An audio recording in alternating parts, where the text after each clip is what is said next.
Click, click, boom. What's going on, faithfuls? The Nothing But Niners crew is back. Oh, y'all thought we were playing? We took. He's grabbing his squeezies. We are back for day 2 of March Madness at midnight. Guys, again, if this is your first time here, please make sure you guys hit the like and subscribe button. We are doing a mini series, okay? For 31 days straight, every day, midnight. We are going to bring you guys a 15-minute show. I'm 30 seconds into it already, so I apologize. Guys, let's get to it. What this is all about is your questions, guys. You want to repeat questions? Then so be it. You want to ask questions that we didn't get before or get answered last show? That's fine also. So what we're going to do now is just start answering questions. So, bang, bang, Niner gang. Troy, you're absolutely right. You guys have the floor to ask us any questions at all that you want to ask. Symmetry, don't fart with me. I mean, don't start with me. See what I did there? Yeah. Come on, that was good. Come on. That was a good dad joke. Come on. That was good. That was really good. All right, I'm patting myself on the back. That's cool. All right, so let's see if there were any questions to start this show here. Let's just start with Mark Espinoza. He had one type before the show officially started, but it's all good. Normally what we're going to do, guys, is that we're going to go to a view like this. We'll put this one on Tony first. I will read the questions, so I'll stay at the bottom if we have more than one person on, and we'll just alternate through who's answering. So Mark Espinoza asks, is the cap already accounting for Ford's $11.6 million he's due in April 1st?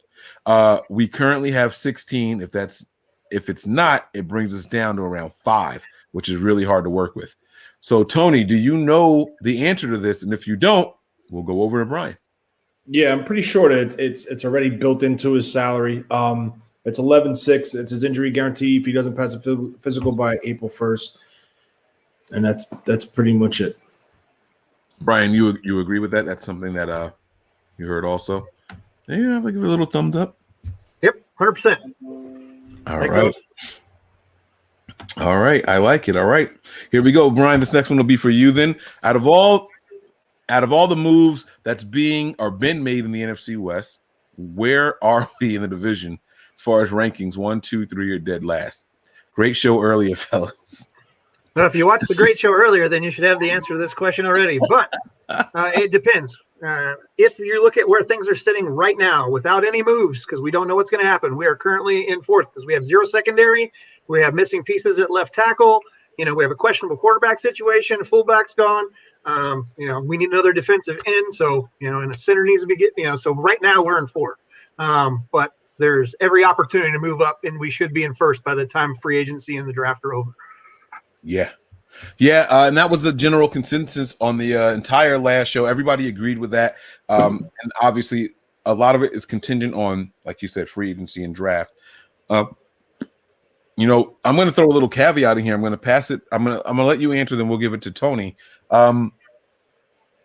What number of draft picks need to be major contributors? I won't say starters in your mind. What number of draft picks need to be major contributors in order for this draft to be considered a success? Forget how the team performs. Forget how far or we don't go into the postseason. Just the draft and their contributions. At a minimum, the first 3 picks have to be immediate contributors. Or 3 picks. If something works out where a 6th round ends up unseated in the 3rd round, if we got 2 cornerbacks or whatever, right. But at least 3 of them have to be contributors right out the gate. Okay. I like it. Tony, in my mind.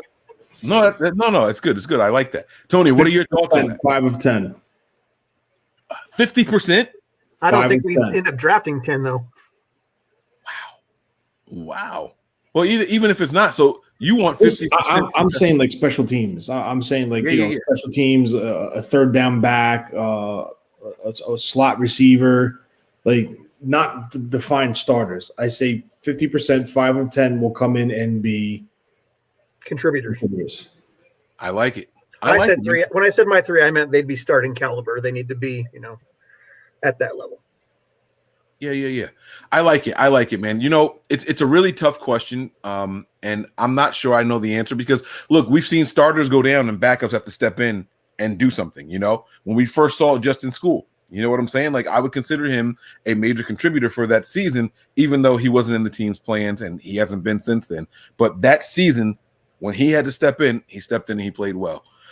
We saw the same thing even if you rewind back to Adrian Colbert days. You know what I'm saying? So here's the next question here from Michael Rizzo. It says, if possible, what's the max you guys would give up for Watson?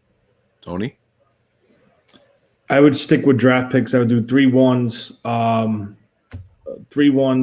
2 3s, and maybe a second. And the 3s are the comp picks. You're giving up 6 picks to get this guy. That's the max. He said the max. That's true. That's true. But I also noticed that you're keeping all of your defensive players. They asked for defensive players. Yes. You're not doing that. I'll give up defensive players. Maybe I'll give up, Travarius Moore. There was a rumor that they were interested in him. I don't want to give up our core pieces. Okay. Do you consider a Drake Greenlaw a core piece? I'm just absolutely. But I mean, if I had to give up a linebacker, it would be Dre Greenlaw. I would rather keep him because by giving up all those draft picks, you don't have the assets to restock those guys. Absolutely. So now you have holes there. Yeah, you filled your quarterback, but guess what? Now you don't have an edge rusher, or you don't have a middle linebacker, or you don't have a weak side linebacker, or potentially you don't have a tight end. Whatever it may be, you don't have the assets to backfill that roster now. Yeah. Okay.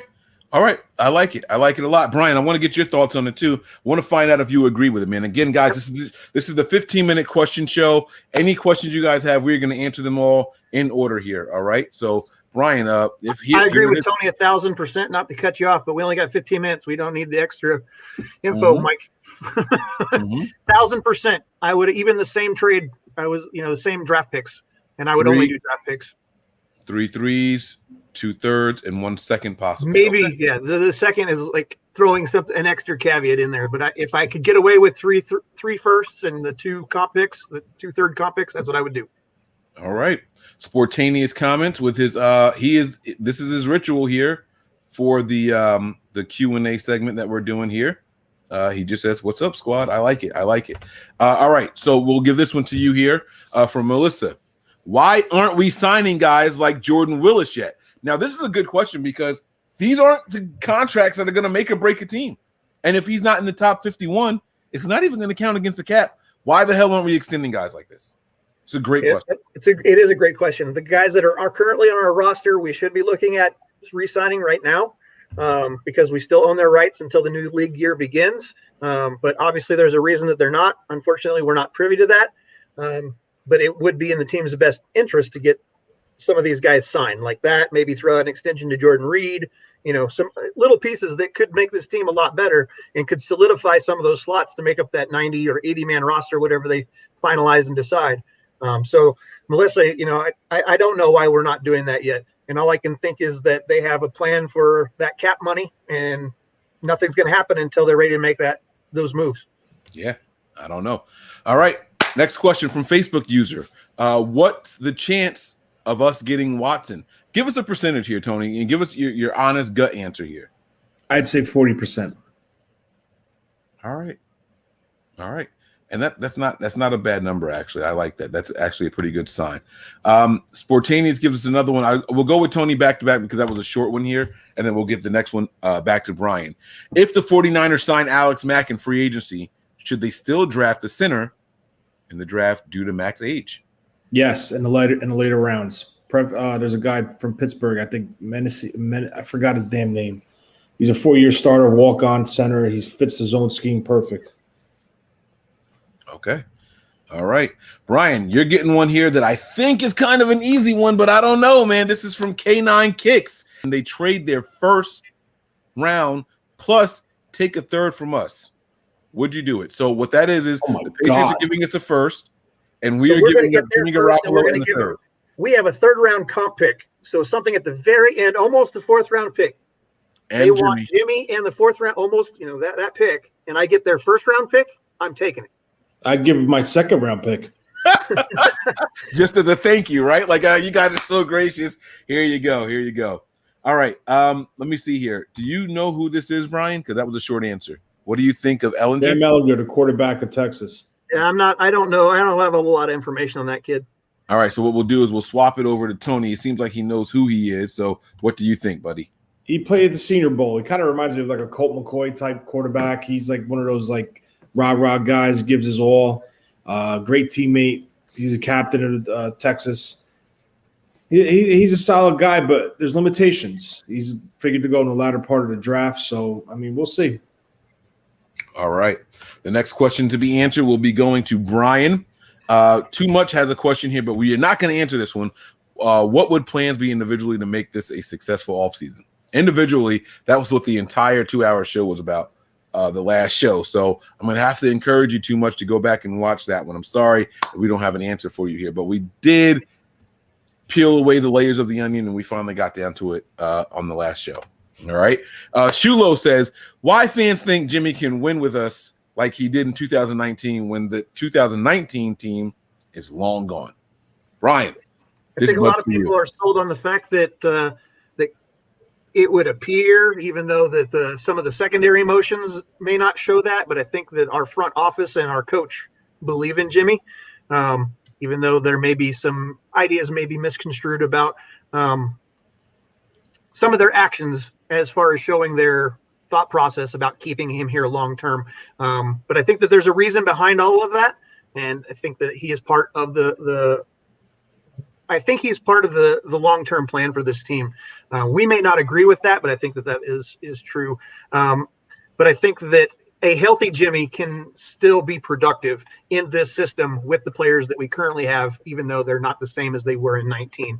I think that we have upgraded in a couple of areas that could be beneficial to Jimmy and the team in general. I like it. I like it a lot, man. Those skill players are definitely better. Tony, you guys think Richburg will be back from his torn pec in 2019? That's when I thought he tore his something with his knee. I didn't know it was his pec. He actually has a biceps injury, I think, or a shoulder injury that he sustained while working out. So that's what it's pushing over into this season in question. Do you think he returns from that? I don't think so. No, not from that. The knee injury he sustained was it's a tough knee injury to come back from. Yeah, and I'll add a little caveat to that. I will say not without a serious restructure and pay cut, not just a restructure, just a flat out pay cut, much like what you saw with Jerick McKinnon. Symmetry strikes again. My man says, do you think Keanu Neal could be an upgrade over Tart? And if so, what do you think he's worth money-wise? I have not looked at his contract or anything like that. I don't even know if he played all season, so I couldn't tell you. Tony, do you have any thoughts on that? We'll pop. If we stick to a cover 3, yes, he's a true box safety. I don't think he gives you values in a split safety or a 2 deep or a cover 4, cover 6, or cover 1. I don't think he's a coverage guy. He's a true box guy, and that's the type of safety you want. It's similar to Cam Chancellor. Numbers, what he would require, I'm not 100% sure. I mean, I would start the bidding at probably like $8 million a year. Sounds right. We got about 1.5 minutes left, so we're going to try to breeze through a couple of these. We'll go back to Tony here. Would you trust Fields week 1? Very simple. Yes. All right. This next one's going to be for you. If we roll with Jimmy this season, what is our record, and will we make another Super Bowl run? As long as everybody can stay healthy, it's not just on Jimmy. It's about the team being healthy. That was what happened last year, is the team was not healthy. I think that if everybody can be healthy, we roll with Jimmy. I think we can go back to the bowl. I mean, it's a possibility. I mean, I think that the team that is built, as long as they can stay healthy, they'll be just fine. Okay. All right. Brandon Trejo. Yeah. He says this is a good question, I think. How do you know if 2019 was an anomaly and a fluke where we benefited from a weaker schedule due to going 2-14 at the previous year? This is a really good question. Our defense was really good. Our run game was really good. We had playmakers at the wide receivers. Kyle scheming plays to get the ball out of Jimmy's hands into the playmakers' hands was evident, and that's pretty much it. I'm trying to keep it quick. Yep. I don't think it's a fluke, though. This one is going to be projecting to I would agree 100% with that also, just because in this upcoming season is going to be just like that. We're playing all the 4th place teams in all the other divisions we have to play. So we got 10 seconds to answer this one here. Since we get picks from losing certain guys, how many do you think we receive? He's talking about compensatory picks for players. That's going to be for the 2022 draft. Brian, give us your answer here in 2 seconds. Go. We're going to get 4.